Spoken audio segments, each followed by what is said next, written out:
Hello everyone, welcome to today's video. In today's video, we will be discussing important events going on in Ukraine right now. FYI, I have a cold, fever, whatever you want to call it, so excuse my voice. Anyway, let's go to Kherson, where major events have been unfolding. First off, according to pro-Russian sources video, there were mines that were basically set off around here, which means that the Ukrainians have successfully crossed around here, and this means the Ukrainians have successfully crossed the Dnieper River, which means the invasion of the Russian side of Kherson could be happening right now. Also, according to pro-Russian sources, the Ukrainian sources have not said this, these are pro-Russian sources, the Ukrainians managed to establish complete 100% control of Palma, this city in Russian-occupied Kherson, and also they managed to take control of some buildings in this city, Pishkov. Sorry, I cannot pronounce that, but you know, this city over here, they managed to capture some buildings over here. So that's what the Ukrainians managed to do. This map is not updated, but again, these are according to pro-Russian sources. So these are not according to Ukrainian sources. Obviously, with Ukraine and Russia, both of them tend to exaggerate their gains and exaggerate the other opponent's losses. But this is according to pro-Russian military bloggers like Ryber and other ones stationed literally headquartered in Russia. I am not saying all you pro-Ukrainians jump and get all happy because it's going to be a repeat of the Kharkiv counteroffensive. I'm not saying that's going to happen. Tomorrow, they could be pushed out completely. This war is very delicate, so this could literally just be the beginning and they're annihilated right after. I am saying that if this is not the case, this is big. Some Russian basically Russian military bloggers, pro-Russians, were saying that this was a trap set by the Russians. Personally, I don't believe this because the same people that I'm talking about in particular said this during the Kharkiv counteroffensive, and since the Russians spent all this time fighting over Robotyne, they didn't let the Ukrainians in to surround them or circle them to make a trap. Why would they be doing it in Kherson, which everybody knows is the least fortified part of the Russian-occupied Ukraine? However, that's not even the biggest news. The biggest news comes from here. Most of Ukrainian forces stationed in their side of Kherson and and Odessa all over here, okay? Over here, which means that probably today, 9 times out of 10, today or tomorrow, the Ukrainians will launch an attack here. I'm not saying it will be a successful attack. I'm just saying most likely they will launch an attack here, and they will try to push up here. Again, like I said in a previous video, if Ukraine manages to capture the Kherson Oblast, they don't need Melitopol anymore because the whole goal is to cut off Crimea from the Russian-occupied Ukraine. And if they capture all this, they have cut off Crimea completely.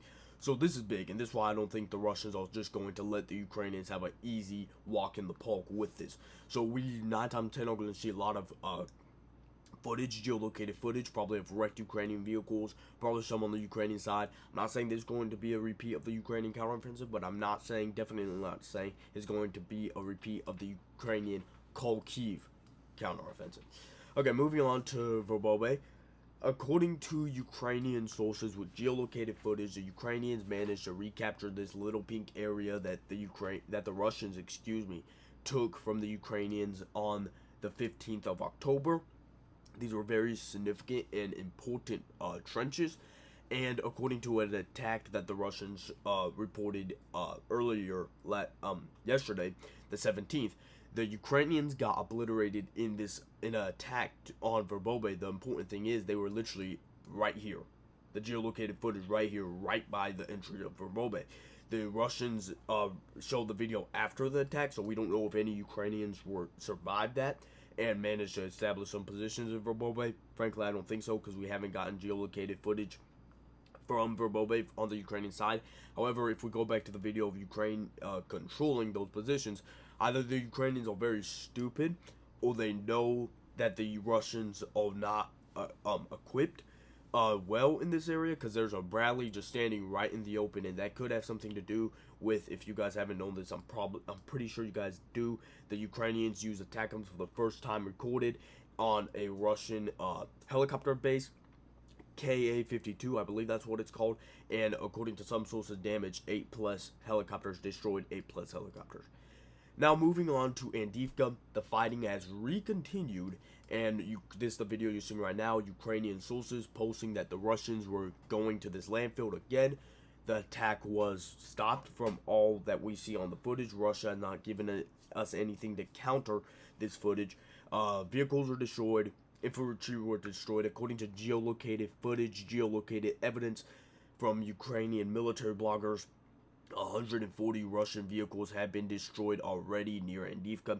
If you guys want to go and sift through all the footage to make sure it's accurate, and to just count every single vehicle, every single tank, be my guest. However, I'm not going to say that's 100% accurate because they all pro-Ukrainians sources. But if you guys want to like sift through all the content, be my guest. That's 5 days. I believe it's been 5-6 days since the attack of Avdiivka, and if that be the case, that is way worse than the Ukrainian counteroffensive, or around the same. So right now, nothing's been happening around Klishivka and Avdiivka. This map still shows Avdiivka under Ukrainian control, but it is obvious that Avdiivka is just in the gray zone. Nobody wants it because it's literally a dead place where if you go there, you're gonna die. So no one has it completely under their control. Obviously, from here, we see bombings, dronings. I'm not going to show you them because a lot of them were from the Ukrainian side and a few were from the Russian side, and they were showing like dead soldiers and stuff like that, and dead people and stuff like that, which YouTube would frown upon. Also, the Russians seem to have pushed the Ukrainians in Avdiivka to the gray zone in this tree line because of this footage that you're seeing right now. A Russian rotation, and they're bringing wounded soldiers on the APC and taking the soldiers to replace them off the APC right after the APC starts leaving the Ukrainian salt bombing. So obviously they're still fighting over this position. I wouldn't say it's under Russian control, but I would not say it's under Ukrainian control because how chill the Russians were behaving when that close to Ukrainian positions. They probably wouldn't even do that if they had any brains, if it was not in the gray zone or the Ukrainians were in it. Sinkivka, nothing going on. This invisible offensive from on Kupiansk, I believe, was just completely fake to a certain extent. Obviously, there's some truth in it. I do believe some of the advancements the Russians claimed. However, now the Russians just kind of forgot about it and have not claimed it. I'm not saying it's completely over. I'm just saying for now there's been no claims from either side about what's going on there. So that's basically it for today's video, guys. Make sure you like this video, subscribe, join the Fact Army. Again, YouTube, I do not condone violence, killing of any kind. I'm simply reporting on what's going on in this unfortunate conflict. Thank you.